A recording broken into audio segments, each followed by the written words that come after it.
So let's take you through all the developments of this morning. Prime Minister Modi this morning inaugurated the G20 Summit. In his opening remarks at the Leaders Summit at the Bharat Mandapam, the Prime Minister said the 21st century is a time of giving new direction to the world. He had also like to add, he started with some words for Morocco that has seen this massive earthquake hit. After that, he spoke about giving a new direction to the world. He said, let's work together to remove the global trust deficit. It is a time to walk together. Remember this G20 summit taking place in the shadow of the war in Ukraine, which has been a big challenge in coming together and agreeing on a statement, on a Delhi declaration. So the Prime Minister talking about the trust deficit. In the big highlight, already a big achievement of India's presidency of the G20 has been the African Union becoming a permanent member of the group of 20 largest economies of the world. And this, remember, something that India was pushing as it has really positioned itself as the voice of the global south. And the Prime Minister this morning, as he inaugurated the G20, also spoke of the inclusion of the African Union. He welcomed the 55-nation African Union as the new member of the grouping. And after the announcement, the Union of Comoros President and AU Chairperson Azali Assoumani took the seat as a full member of the G20. So that has already been a big achievement of the G20 and India's presidency. Earlier this morning, all leaders were welcomed with a namaste and a handshake. There you can see the US President Joe Biden as he arrived for the G20 summit. In the backdrop, absolutely stunning, the Konark wheel from Odisha. So that is going to be a big talking point. In fact, the Prime Minister even, telling the US president, and one can just imagine what he was talking about, what the symbolism of the Konark wheel is, and the symbolism when it comes to democracy, and it reflects the resilience of democratic ideals and a commitment to progress in society. And so the Prime Minister must have been touching upon some of those points when he spoke to the president about the Konark wheel. Well, let's just listen into the Prime Minister's address at the opening of the G20 summit. And also, which was interesting and a talking point, is the fact that the nameplate in front said Bharat, not India. Remember, that has also sparked off a political row over the last couple of days, as the invitation for the G20 President's dinner also said President of Bharat. And now the Prime Minister underscoring that further. In fact, he welcomed everyone to Bharat. Listen in. इस समय जिस स्थान पर हम एकत्रित हैं, यहां से कुछ ही किलोमीटर के फासले पर लगभग 2500 साल पुराना एक स्तंभ लगा हुआ है। इस स्तंभ पर प्राकृत भाषा में लिखा है, हेवम लोकसा हित मुखेति अथ इयम नातिसु हेवम, अर्थात मानवता का कल्याण और सुख सदैव सुनिश्चित किया जाए। 21वीं सदी का यह समय पूरी दुनिया को नई दिशा दिखाने वाला और नई दिशा देने वाला एक महत्वपूर्ण समय है।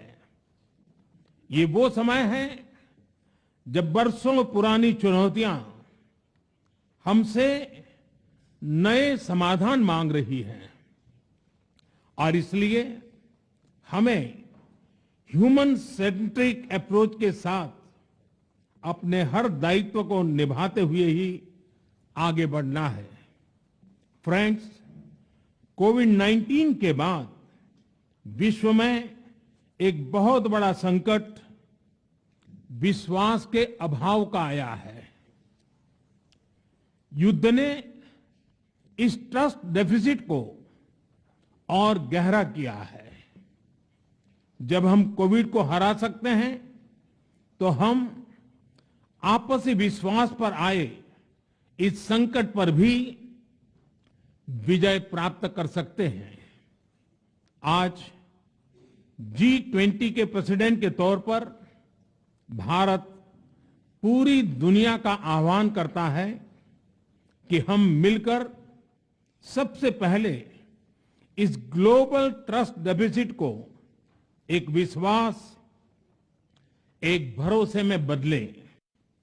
सबका साथ की भावना से ही भारत ने प्रस्ताव रखा था कि अफ्रीकन यूनियन को G20 की स्थायी सदस्यता दी जाए। मेरा विश्वास है कि इस प्रस्ताव पर हम सबकी सहमति है।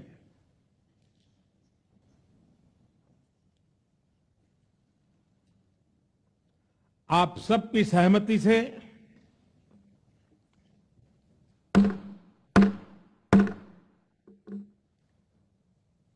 आगे की कार्रवाई शुरू करने से पहले मैं अफ्रीकन यूनियन के अध्यक्ष को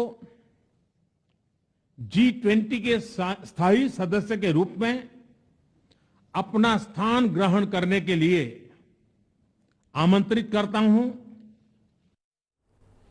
All right, so those were the Prime Minister's opening remarks as he inaugurated the G20 Summit, and already a big achievement, as we mentioned, the African Union being included in the G20, so it will become G21 very soon. Well, to talk more about this, we're now joined by Skand Tayal, former diplomat. Thank you so much, Ambassador Tayal, for joining us. And your comments on, what we've seen so far today with the inauguration of the G20, the Prime Minister speaking about inclusivity, also saying we need to put differences aside, distrust aside, and move forward as one, and already a big achievement with the African Union being included. Yes, I think two main achievements. And African Union has not only been admitted, but was given a place on the high table today itself. Yes. This is unprecedented. We saw in BRICS, after so many negotiations, 6 countries have been admitted, but they will come in January. We recall in SCO, it took years. India was a member, they said yes. So all that, I think, full credit to our diplomats, our Sherpa, that this would have already been pre-cooked. And it would have been agreed by all the members that African Union will be admitted today itself, and we'll give it its position. And this will be a lasting contribution of India to G20, now G21, that because this expansion has not taken place since G20 was established. And it corrects an anomaly. G20 has 19 countries. Why European Union is there? Just because they are the rich countries?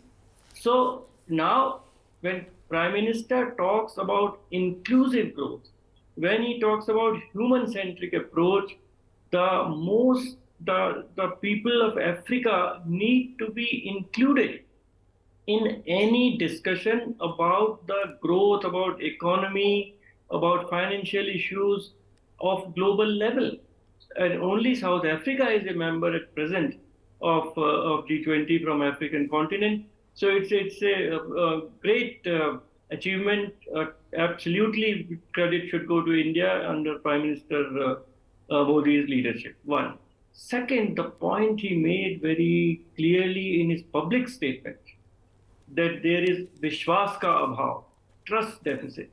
See, when G20 was established and raised to the summit level in 2008, there was some degree of harmony among the member countries.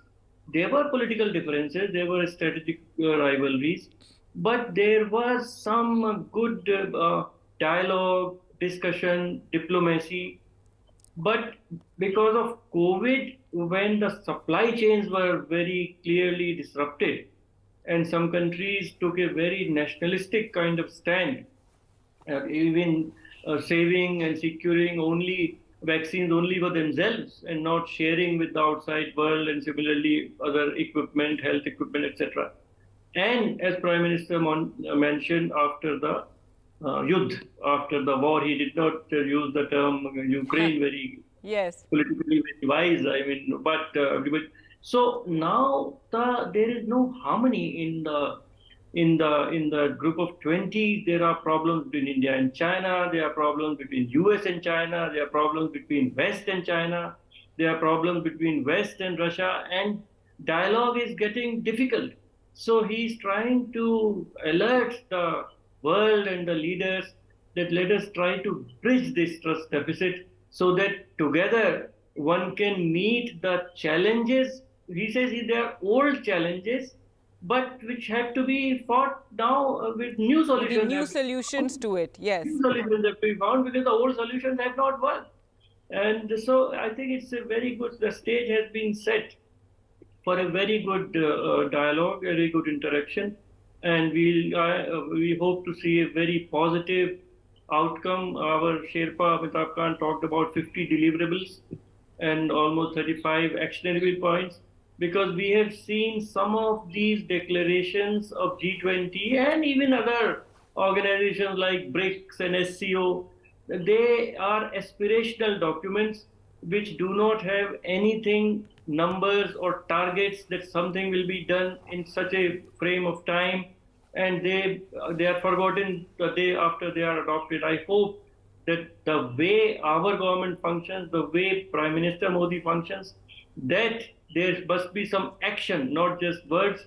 I am sure it will be translated into good points in the final, whether it's a declaration Right. or a summary by the chairman. Really, I don't give it much attention. But what are the actionable points that world will see with care? Right. So we're also joined by Prabhu Dayal, former diplomat, and Vijay Kant Karna, former ambassador, also joining us. Thank you so much for joining us. And Ambassador Dayal, to you now. We're talking about the challenges. We spoke about, the big achievement this morning, the African Union being included in the G20 and being invited right to the table this morning itself. But everyone, the foreign media, all focused on whether we will have that Delhi declaration and the kind of balancing act that India is having to do. And hopefully we will be able to hammer out something that's acceptable to all, but a huge balancing act for India, given the way the geopolitics is currently, and also a huge opportunity for India. Well, geopolitics is a reality, and we have been doing our best to face up to all the challenges which the geopolitical changes are bringing forth. Now, we have been repeatedly emphasizing that there is a need to reform international institutions, especially the United Nations, so that the global challenges can be overcome. Unfortunately, the UN is increasingly becoming a talk shop. It lacks teeth and it lacks credibility. The UN really was set up in 1945, but the world has changed so much. And that is why we are emphasizing that in a time and day and date when the world is becoming multipolar, there is a need to give more importance and emphasis to platforms like the G20 so that today's challenges can be tackled. Now, that is the role that India is playing. India is bringing together not just the G20 countries, but in fact, a whole host of other nations. The African Union was admitted today as a member. That means about 50 countries. We have invited a number of guest countries. Then we have invited a number of international institutions. So it's not just a G20, in fact, it's more like a G120. 120 important decision-making institutions and countries, so that the challenges which are so important can be tackled. Now, what are these challenges? Of course, there is no doubt that the Russia-Ukraine war is casting a shadow. And while the G20 is an economic institution, as we all know, but it is also a fact that political strife casts its long shadow over economic cooperation, and the Russia-Ukraine war is doing that, as also the US-China conflict. But there are important issues like the food security, the energy security, connectivity, supply chains, renewable energy, climate change. These all need to be overcome, and that is why India has tried to bring together all these different countries and institutions. We are trying to hammer out a joint statement. Our diplomats are extremely capable of working out an agreed statement. There are differences between different sides, but we will try to find common ground, and I do hope that at the end of it all, we will have a joint statement.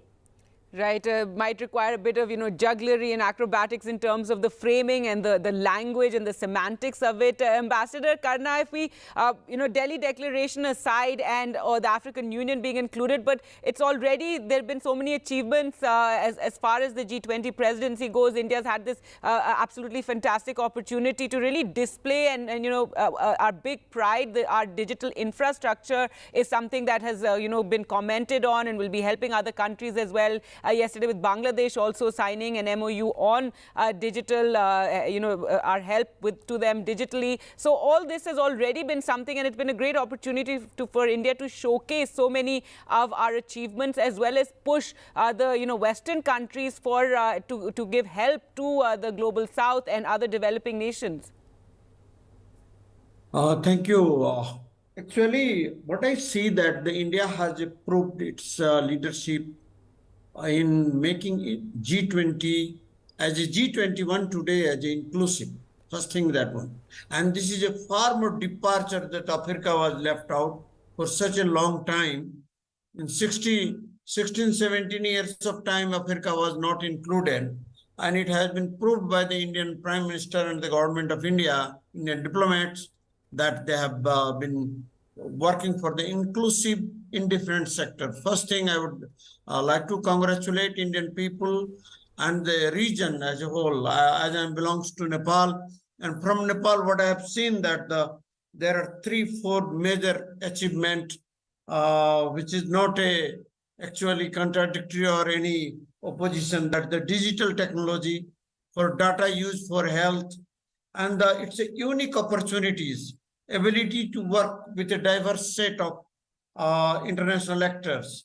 And it's creating a confluence of opportunity that can be leveraged in the presidency of the G20. So this is what I found that. And then another was a financial and digital connectivity. As you said that there are a lot of countries bilaterally agreed on that.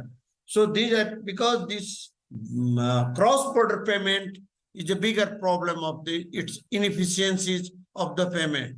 And another what I have seen that the money laundering and terror financing, it is also it is being discussed at that. This is also another challenge for the world at the moment. What I found that after the COVID, as the Prime Minister Modi said, that we all together, but I do agree with Mr. Dayal that supply.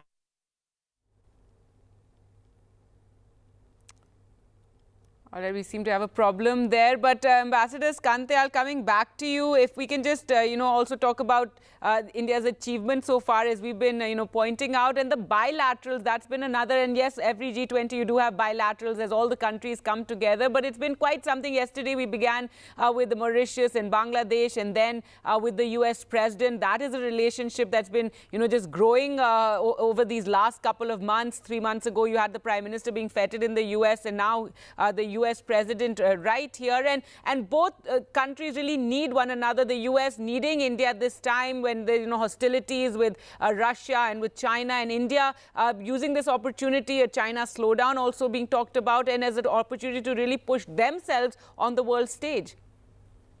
See, Mauritius is an old civilizational friend. Bangladesh, the Prime Minister Sheikh Hasina has been very good for India, and relations have really gone forward. So every time they meet, there's another step to take the relationship forward and stronger. But with the United States and President Biden, I think it has been something very special. The June meeting and the way Prime Minister Modi was feted by the American president, society, entire society and establishment. The way forward for India-America partnership was decided then. That it is not just a strategic partnership, it is a partnership for future technology, it is a partnership for future manufacturing, and it is a partnership also between the people of India and United States, our 3 million diaspora and all of that. Right. So bilateral yesterday was to consolidate the gains. The direction has already been set. Yes. At the June summit. Now it should be pace, the outcome should be visible, and we saw some good outcomes, because the procedures in the United States, there are congressional approvals, etc., required, which has been done for the GE aircraft engines, and the commercial negotiations will now start between General Electric and HAL. And similarly for the drones, the Reaper drones, then 500 million has been promised for the greenfield renewable energy projects. Again, this is a green hydrogen and all that. That is really the technology of the future, and the two countries are moving forward very fast, and that is very encouraging. Absolutely. And this morning, the news that India and US have hammered out the last WTO issue as well. Ambassador Prabhu Dayal, today the bilaterals are going to be with UK, Japan, Germany and Italy. Which is the one that you're really looking out for? Well, all of them. Yeah, but the big one. With Japan, yes, we have something in common as regards the threat from China. We face Chinese territorial aggression, as do the Japanese. Tensions between China and India are high, as also are tensions between China and Japan. So significantly, we have made this announcement yesterday that we would be hosting the next Quad Summit in New Delhi next year.